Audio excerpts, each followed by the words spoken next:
Happy Hello, New Year. hello. Happy New Year. How are you? Good, good. It's been, It's been a few yeah, weeks. I know it's been the longest since I've talked to you since April. So, Oh my but gosh. how was your New Year's, by the way? It was. We celebrated in Casa Elida living room over there. Had the music up and dancing and cocktails and Nice. at So, home. It was nice. Got all dressed up. oh, nice. But Okay. yeah, it was Well, good. happy 21 to you and your family. So, and Thank you. And to you. we survived, and here we are. And unfortunately, some of the questions are going to stay the same, if that's okay. So, I fully expect it's same song, different verse, right? yeah. So, last time we talked, I think Halton was in the red zone. We are. Mhm. Burlington is in lockdown right now. Do you see Halton and Burlington getting out of lockdown on January 24th? It really depends on what's happening around us. So, as you know, the Halton mayors and myself included have fought lockdown for as long as possible because our health indicators, which is how you make the decision about lockdown, were completely different than the hotspot regions and still are. If you look at the Yeah. comparison, we're still much lower. And so it didn't make a whole lot of sense to us to lock us down because numbers were escalating around us. And, you know, I've heard the argument, well, people will come here to shop and so forth, and they did. But we've been beside the lockdown areas throughout the pandemic, and we're still nowhere near the case counts. However, the big game changer for me and what changed my mind was the hospital capacity issue. So, after speaking with our president and CEO of Joseph Brant Hospital and discussing the fact that if hotspots all around us are going up, then our hospital capacity is going to be required. And of course, we would offer it. But that will mean an impact on our own health services. So we can no longer look at indicators on a region basis, meaning Halton region or public health unit basis. We have to look at a much more larger geographic swath, really the Southern Ontario region. So, following that conversation, I said, okay, that makes sense to me now, and that's based on health indicators. They just changed again. The criteria for moving between the areas has changed yet again, but we change with it and we change our views with it. So, and of course, we now know that the pandemic response unit at Joseph Brant has been put into service for the first time in the pandemic. So we were ready. We are glad we're ready, but we're certainly, it's two-sided. We're not thrilled that we have to use it, but we're glad that it's there. Well, let's talk about that. Has it been used yet? Because obviously, the good news is that prior to it hasn't been used at all, right? So, have there been patients for COVID-19? Not before this week. Okay, but there has So, been. sorry?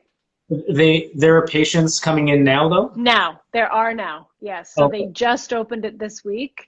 The first field hospital, they call it, in Ontario, Yeah. and the first to open its doors to patients. And these are from all over, right? So there will be obviously Burlington patients potentially, but also from Hamilton. And again, it's that region-wide health view now, not limiting to a public health unit. So that's a new criteria that we have to look at for hospital capacity, and it's one of the reasons why we have to really get this thing under control, which we haven't yet as a province.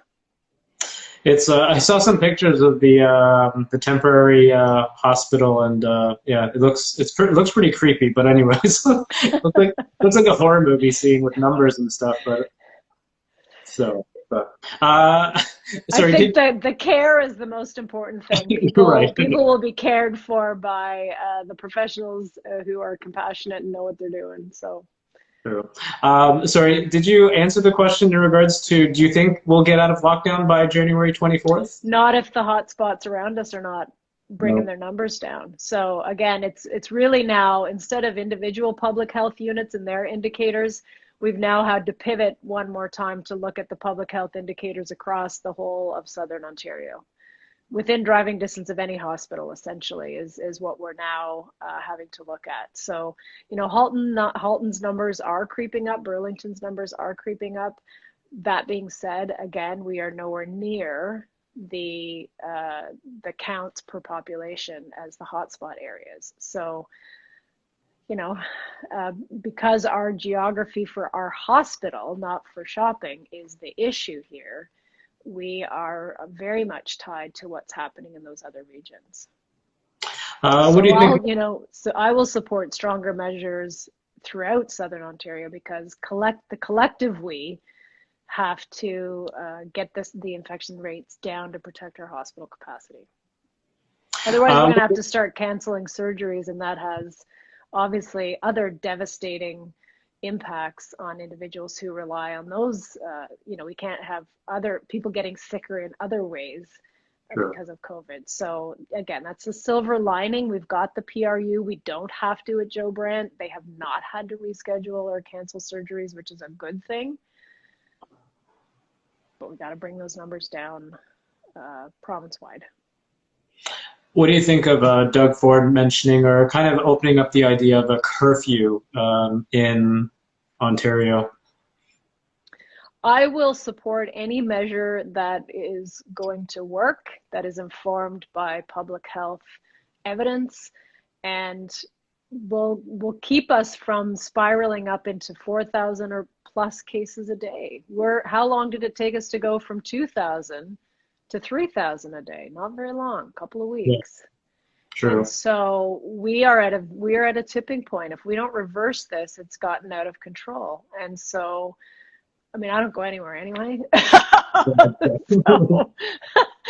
So, although I do like my evening walks to see the Christmas lights, which we're encouraging people to keep up until at least the end of January. And we are at the city, so people will have something to look at. But walk in your neighborhood with only family member. And if you encounter a neighbor, stay 6 feet away. So, being outside is good for people. It's something you can still do. But yeah, we really, so I don't, if the curfew is going to work, then bring it on. Okay. Bring it on. We know social gatherings are still happening. That needs to stop. And if stronger fines and enforcement needs to be part of that mix, and it probably does, then employ that. I think the collective we in Ontario have really hoped that people would voluntarily do the right thing. And I would say 95% of Ontarians, and certainly in Burlington, have made the right choices. But it obviously, with a virus that spreads so quickly, it only takes a few people to get those numbers out of whack. So when voluntary doesn't work anymore, you got to try something stronger. For New Year's Eve, did you do curbside pickup? Did you pick up food? We ordered in. So I can't remember if we did, door delivery or pickup. I think we might have done curbside. Everybody likes something different in my house, but I got my food from the grocery store. So I ordered my box of oysters. I had a shucker. I had my oysters. I had them again for my birthday, which was just a couple days ago. So I won't say I'm an expert shucker. I still need to practice more, but that's like perfect for me. Nice. Ordering, it's also cheap. It's dirt cheap if you can shuck it yourself. There is a segue to a question I'm getting at here, because I did the fancy meal kit for my New Year's Eve. Oh, cool. Picked it up, but obviously restaurants, retailers are obviously being greatly affected by this lockdown. So what is the city of Burlington doing to help these small businesses and restaurants and retailers? Are there any initiatives? We've done a whole bunch of things throughout the pandemic. So initially we made transit free, which helps people getting to work, getting to and from work, picking up things that they need to. And that was partly for safety, to keep drivers and passengers apart until we got the plastic barriers in. We made parking free downtown to give a break to businesses and their customers. That too has ended, although if you put a quarter in you get 90 minutes extra. So you get a credit. You get some free minutes. So, you know, that's a pilot project. We'll see how it goes. Every little bit counts. But the two biggest things that we did is we put real money on the table, $250,000. We tried to get it matched by the region, but they wouldn't go for it. But we put our money on the table. We were one of the few municipalities who have to say, look, if you're bringing in PPE or having to put in plastic barriers or signage or other things, we will help you pay for the cost of that. And so we had 2 rounds, and the most recent, there was over 50 or 90, I'm going to get the numbers mixed up, but you know, a couple of hundred businesses in our community have benefited from direct cash to That's help great. them adjust to COVID. And then, of course, we do lots of promotion and support of our local businesses. And encourage people to shop local. I'm talking to you on my iPad, but on the back of my iPad, I have a shop local sticker. So everywhere I go in every meeting, that's what people see. You know, we try to really encourage that, you know, to the degree people can. It can be expensive ordering out for people who are at the edge too. So, but where you need to shop, do it locally. So we've done all of those things. We've expedited permits. We have waived permit fees. We set up a grant program for winter patio tent permits, Okay. so that people could get we couldn't waive the fee because that's illegal, but we can credit the fee because apparently that you can do. So we're all learning ways to be on the right side of the law, but still help our businesses. And I'm sure there's more to come. So those are the things that we've done to date, but there's definitely more that we'll look at doing going forward. I'm sure you have. I mean, what are the businesses and the restaurateurs saying to you? There's no question that our restaurants, and I would say our hospitality sector, tourism sector in general, have been the hardest hit without a doubt. And that is echoed at municipalities across the province. I've been on a number of calls in the new year with fellow mayors and others across the province for various reasons. And that theme keeps coming up, that the tourism, hospitality, restaurant sector has been, you know, personal services, that has been the hardest hit because you know, they can't, some can pivot, but you don't make the same revenue. It's unpredictable. You still have to staff up.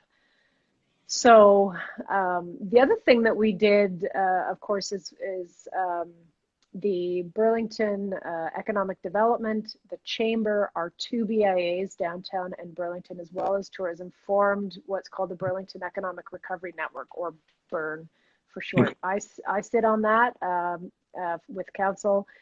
Kelvin Galbraith, who's a Ward 1 councillor and a business person, also sits on that. And we've done lots of advocacy. So that's the other piece. We've actually delivered on hard cash dollar stuff where we could, but in areas that we don't have the jurisdiction, I can tell you I write almost a letter a week to somebody in government, and usually with our partners in business. So lots of joint letters advocating fairness. Things like, in a lockdown, why does Walmart still get to sell clothing? And we've said that's not fair. You can block that off. They get to be open because they have pharmacy, fair enough. They have groceries, fair enough. Keep those things open, but to have the entire store open is not fair. So we've advocated, that was our most recent piece of advocacy, is to change that. The other one, which we were successful on, and we're not the only ones, Peel has done this, Toronto and others have advocated for changes to the lockdown regulations. Instead of a hard cap on who can be inside an establishment, base it on square footage, percentage of square footage. So set your capacity cap, it's 50% or 30% or whatever it is, figure out how much space you have, figure out how many people that generates to, and that's your cap. Yeah. And so that, you know, because we did see some of our smaller restaurants, the 10-person cap, they could still operate. Our larger restaurants, they couldn't even open. Some of them never even opened.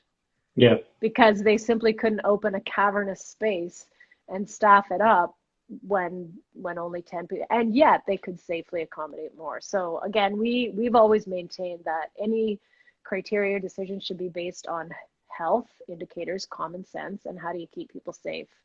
So that one was changed in the lockdown. So we do lots of advocacy too. So let me ask you about the whole the Walmart, Costco type, kind of blocking off the non-essential stuff. Did they get back to you in regards to that? Well, the province doesn't tend to write me back.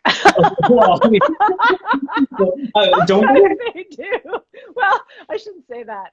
I mean, like, it takes a few months for us to we either see them having done it in their decision making. So we sent the letter just before Christmas, and then when the announcement around lockdown was made at the same time, they said, and there's new regulations, and included in there was the capacity change. So they heard us, they listened to us, but we didn't get an engraved signed letter to let us know that they took us up on that. I just laughed because Mayor Bromby's was very vocal about that as well. And anyway, she didn't hear back either. So hey, I usually get a letter eventually. Okay. But it's well after the decision and the change has already been made. So you get your answer, but you don't get it by way of a letter. Oh, we're going to do this. You get the answer because they've either done it or they haven't done the thing you asked them to do. Sorry, can I just ask something? Can the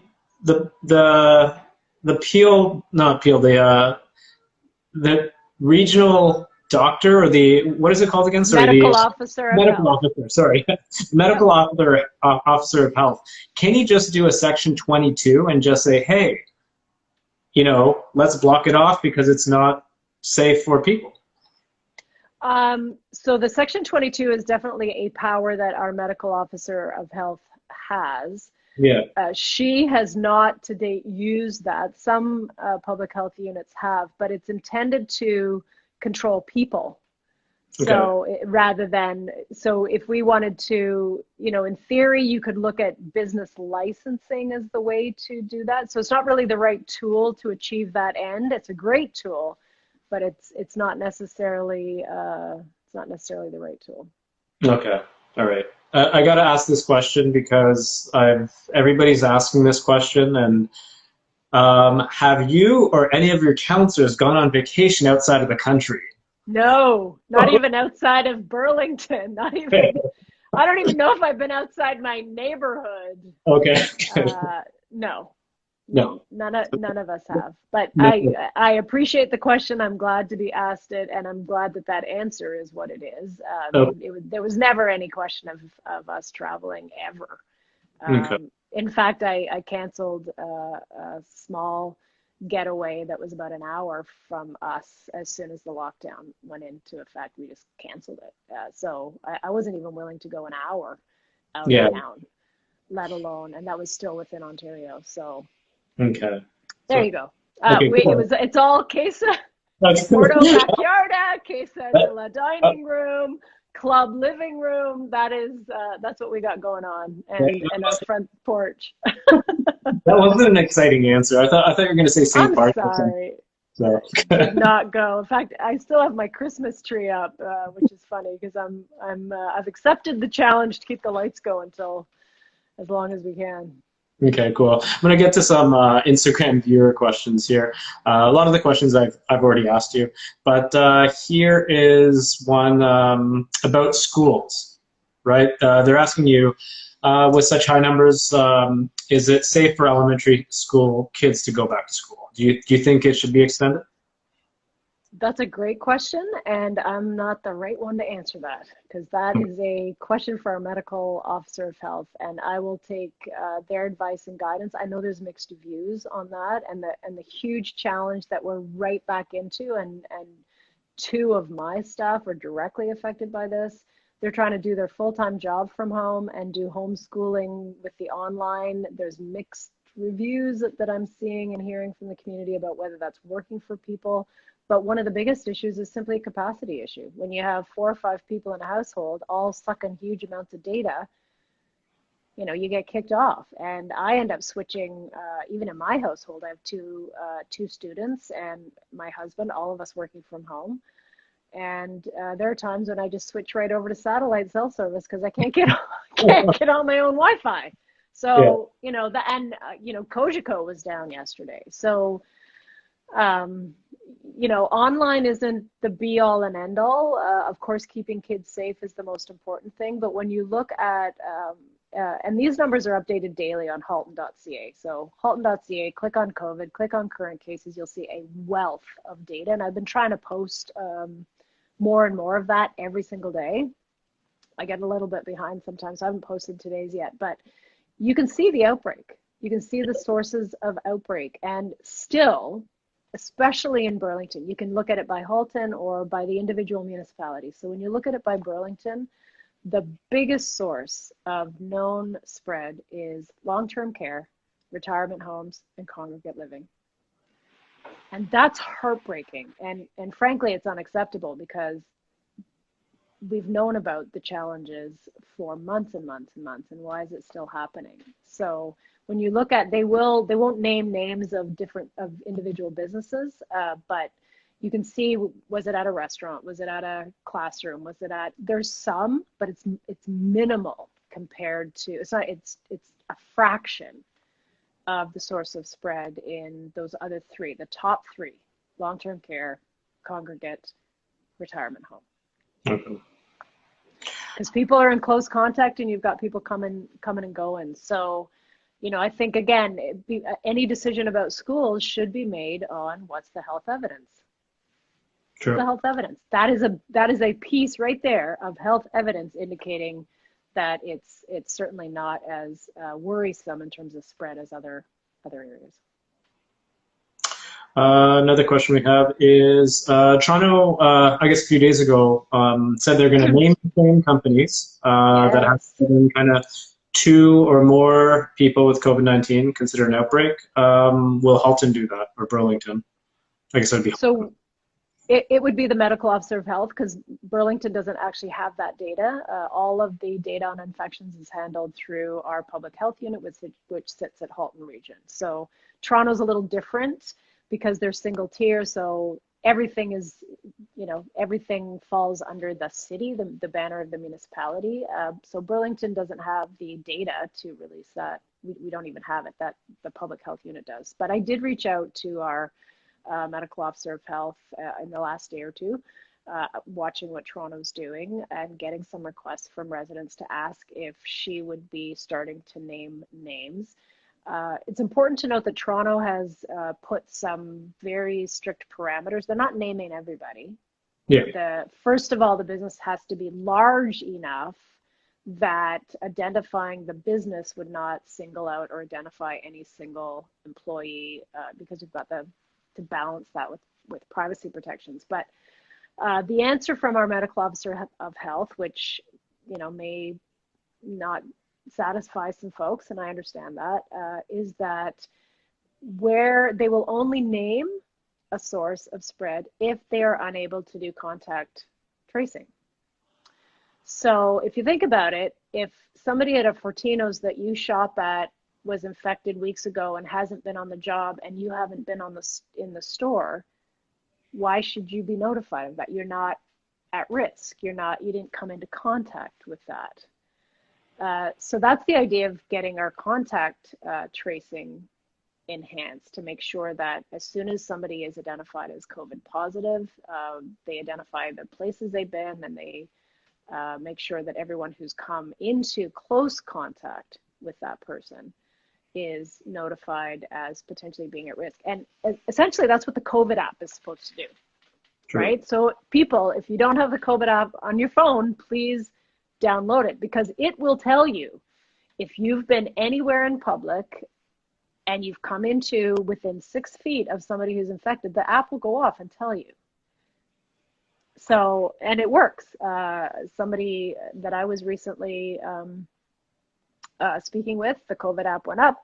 They identified where the potential contact was. They quarantined for 14 days, had no positive test at the end of it, etc. So the COVID app is really supposed to do that for us without violating personal privacy. And I think it would, you know, I understand why the public is asking for that information, but at the same time, if you have not visited or been exposed, what is the intent then of naming names? Because it's not about public health anymore. Is it about public shaming? Okay, we could talk about that. We can, if that's another way of enforcing, is say these are the businesses that keep their people safe and these are the ones that don't. Is that the goal? Because from a public health perspective, our medical officer of health has said it's not necessary to keep people safe to name names. So, I think that's debatable. I think we can debate it. I'm sure it will come up at regional council because I'm not the only one hearing that. But that is the answer that I got when I reached out directly. So, and we can't, or we shouldn't, let's put it that way, force our medical officer of health to make a decision that is different from the one she's advising us. Okay. And if you look at the other municipalities, just to close out this conversation, if you look at the other municipalities that have gone down that path, they had the full support of their medical officers of health to do it. True. So okay. we would want that before proceeding in that direction as well. Okay. And this is your time of the interview where I ask you, is there anything else you'd like to talk about? Well, do you want to talk about non-COVID things? Yeah, please. Let's do it. We have a big year ahead, and we are going to continue the business of the city. So one of the big items that's coming forward that I know will be of interest to people is that we are putting the final touches on our housing strategy, our affordable housing strategy, and kicking that work off next week. So there's a report on our planning committee agenda. It's all available online, and there are, really every level of government has some piece of that puzzle. No one government does it alone. Most of our social services and a provision of affordable housing sits at Halton Region, but there are tools at the municipal level. Inclusionary zoning is one of them, but there are others that we want to look at and say, okay, what's our role? Make sure we're carving out and playing the city role, recognizing there's also a role for federal, provincial, and regional governments, and we do this all in partnership. So that's a big one because housing, as we know, is becoming less and less affordable, and it is completely divorced from income, which is a sea change from what it was decades ago. When housing and income are closely related, people can afford to get into the market. There's no relationship between average incomes and the price of houses anymore. True. When you've got, the average income is in Burlington, Oakville is roughly 100-ish. That's the average. Yeah. Lots of people are nowhere near that, by the way, but that's the average. The average house price is approaching $1 million. Crazy. Even if you're lucky enough to make 100,000, you're still not anywhere close to getting into the housing market. So that's one big thing. This is new news that you will be the first to hear. Okay. Is we put our new official plan to bed last December. When the region, we made all of our changes to the downtown and some other policies. Those were approved by Burlington City Council. They went to the region, approved by the region, sent us the letter sort of just before Christmas saying, yep, it's all good. You've got a new official plan. And then you wait 20 days to see if there will be appeals before it goes into legal force and effect. And of course, we expected appeals. We knew there would be appeals. So the tally is there have been 45 appeals of our official plan. Our staff that just came in, like the 22nd was the last day, 21st, 22nd of December. So they're still looking at them to determine, you can't appeal the whole plan. You have to specify. So is it property specific? Is it policy specific? So we're going to get some additional information from our staff about what that means. But what it means practically is that our old plan is still in legal force and effect. However, the policies of the new plan can help to inform our decision making going forward, because that's the position of council. So it's not quite as strong as being legally in force and effect, but it still has a lot of weight going forward. So that's really good news, and we will fight vigorously to defend it. All 45 on top of the 30 some that were filed for our interim control bylaw major transit station area work. So you know, that's what happens when you take a stand for your community and you're willing to do the right thing by what your people and what your planners are telling you. You know, expect to have to fight to defend it, and we will. Nice. We will. Anything else? Well, if you let me think for 30 seconds, I know we're out of time. There's lots of good stuff coming up. We've also got some policies related to parks coming to next council meeting, making sure there's a park within 5-minute walk of everybody in Burlington, especially as we grow. So there's some work being done on that. Parks and trails, my favorite, green space. We've got a workshop coming up on our private tree bylaw. We'll be about a year into it now, so see how that's been going and any changes we want to make to that. So as I said, the non-COVID business of the city continues. We will continue to do our jobs as essential workers, by the way. We're defined as, well, I guess everybody knows that now after people have gone out of the country. You're an essential worker, so stay put. Among 100 other reasons why you should stay put. So let me just ask. We'll end the conversation with what I'm asking all the mayors I'm talking to, is what is your New Year's resolution for the city of Burlington? What would you like to accomplish by the end of 21? We want to keep the best of everything COVID taught us. All the good changes, all the silver lining. You know, I'm an optimist. There are good changes that we had to make. Yeah. Let's keep the best of that while we get everybody vaccinated, and I won't say we get back to normal. We don't want to go back to the way things were, because we've learned some things we want to keep post COVID, but get back to being able to see each other in person. That will be really nice, and probably that's going to be closer to the end of the year. Cool. And your New Year's resolution? I don't know if I'm going to say. All right. No, my New Year's resolution is to, you know, it's always for me about balance, right? The last 10 months have been 24/7 COVID. There was no balance whatsoever in my life. No balance with family, no balance with health, mental, physical, or otherwise. It just is what it is. It was what was required of the task. But this is a marathon, not a sprint. We're into this for another year. So I'm trying to find some time, you know, and not every day be a 12 to 14 hour Zoom call day. And then hold my breath till next Christmas when I can take a day or two off. So that is a perpetual challenge, but I love what I do. I feel incredibly honored to serve during these times, and I don't regret a thing. So I'm happy to be here. But that's my goal. All right, awesome. And this is the longest interview we've ever had, and I apologize. That's okay. We haven't talked in 5 weeks. We had a lot to catch up on. Yeah, exactly. A lot of good stuff going on. Thank you so much, and I'll catch you next week. Okay, see you, Khaled. Happy New Year. Happy New Year.